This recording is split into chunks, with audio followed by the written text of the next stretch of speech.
Hi alls, Jeremy Hempy coming at you from my snackery kingdom, Plant Kingdom.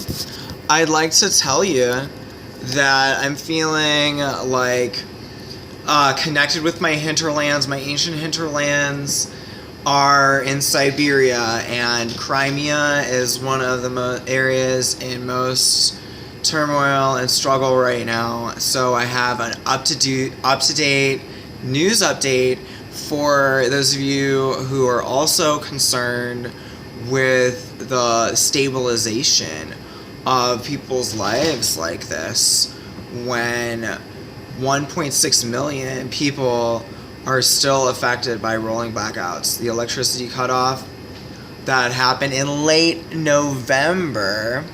Alright, so starting from the beginning, this is like, they're suffocating Crimea. We're like, this is so sister city to Ohio right now. I just feel like I've been working with the hemp seeds, which are ancient to our survival in Eastern Europe and Siberia, and that my peoples are Hungarian, Ukrainian,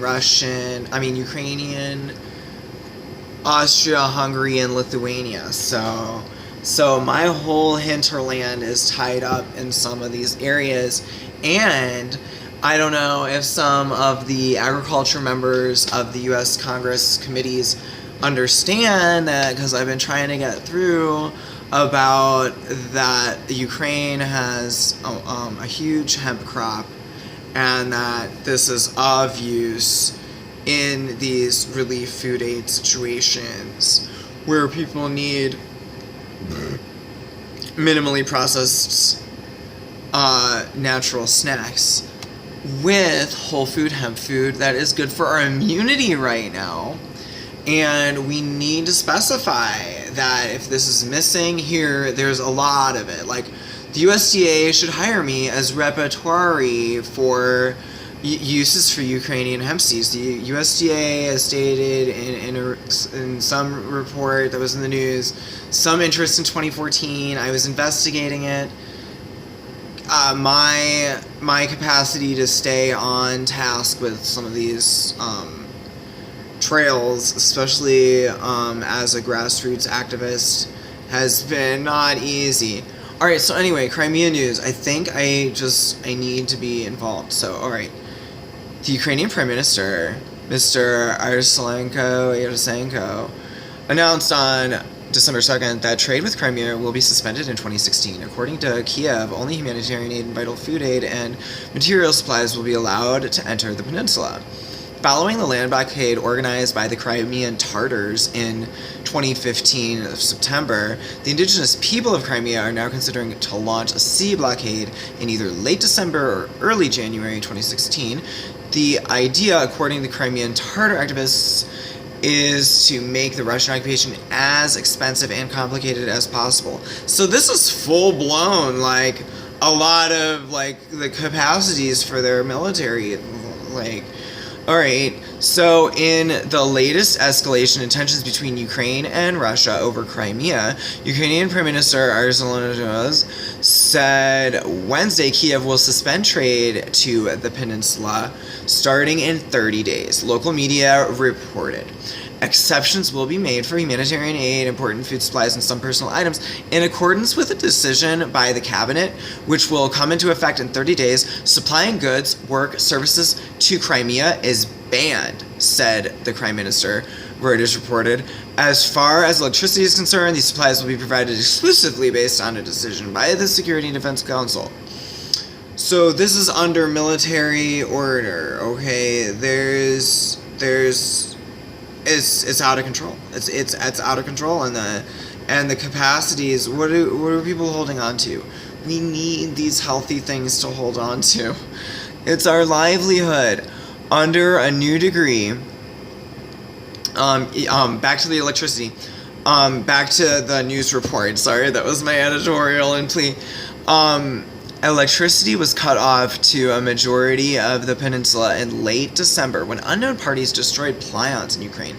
The electricity cutoff was affected over 16 over 1.6 million people with rolling blackouts. The power cut has also increased tensions between Moscow and Kiev, with Russia retaliating by cutting off coal exports to Ukraine.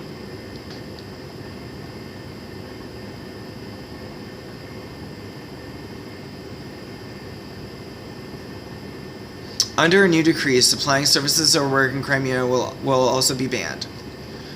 Russia does not have direct land access to Crimea, forcing the Kremlin to ferry supplies to the region. The Kremlin is working to link Crimea to the Russian mainland by power supply bridge with cables. The Kremlin is working to link Crimea to the Russian mainland. Oh, that's so nice of them! Oh, let's find out more. Okay, while Crimean Tatar leaders have threatened to begin a sea blockade in either late December or early January, we would like to maintain the occupation of our land as expensive and complicated as possible.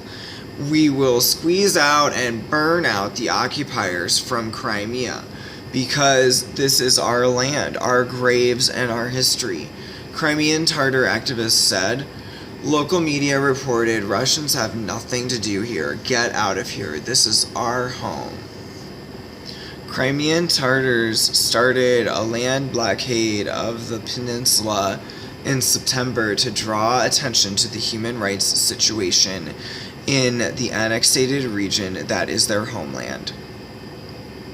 Russia annexed Crimea in 2014 amid international cries that the referendum conducted was not illegal. Referendum conducted to annex Crimea was not illegal. Was not legal. That Russia illegally annexed Crimea in March 2014, and the Crimean Tatars are started a land blockade so that Russia cannot get into the Crimea, forcing Russia to port supplies through the ferries of the peninsula in September to draw attention to the human rights situation in the annexed region that is their homeland. Oh my gosh. To draw attention, to draw attention to the human rights situation in the annexed region.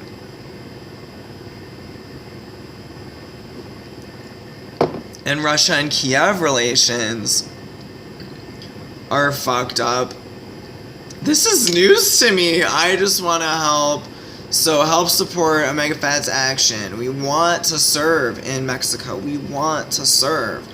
I'm thinking up these great ideas to help. I'm not the only plant foodie innovator that wants to see nutritional wellness included in our whole deals. That's why people are off the cuff fucking shit up half the time, is because they're not right health-wise, we have to. So, help me.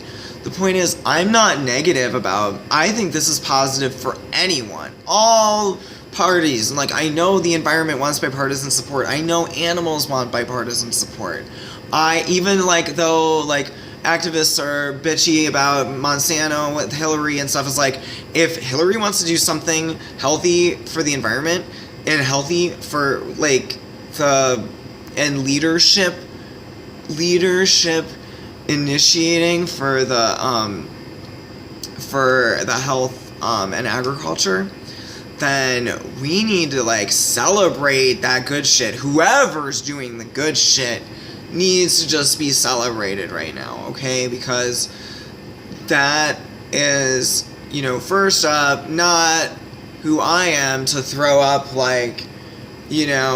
being pissy with Hillary over shit. That is 80% of the other shit that she's might be doing or ready to do is great. And I think what it comes down to is if we want corporate accountability or good business practices from these agribusiness destroyers and some of these, major water polluters, we have to get these other leaders demanding that accountability with us. And the point being that when you get high, I'm kidding. But I'm going to take this opportunity to say I'm Jeremy. I toke daily, and my physiology right now is just in love with the plant food, like cucumbers and sunlight. You know, I don't want to hurt my immune system. I'm very much in touch with my immune system, my metabolism, my mental health at any given moment. And thank you for reading up on international affairs with me and staying in the know with as where we're relating to, because I feel like as an Ohioan, like growing in the Rust Belt here, I understand like our solidarity that we have to share. Like we're really good at that here. We show up for vigils here at you know, and for demos, rallies. Like I show up, and the matter of getting this like good resilience feeling going that we need in our recovery, this like positive message about botanical healing, nutritional wellness, favorable fat balance. Here's your super seed samples and your posters and your placards for the legislation movement to let fish live. I need to bring this Let Fish Live demo to DC better. So friends, please help me plan accordingly. Mwah!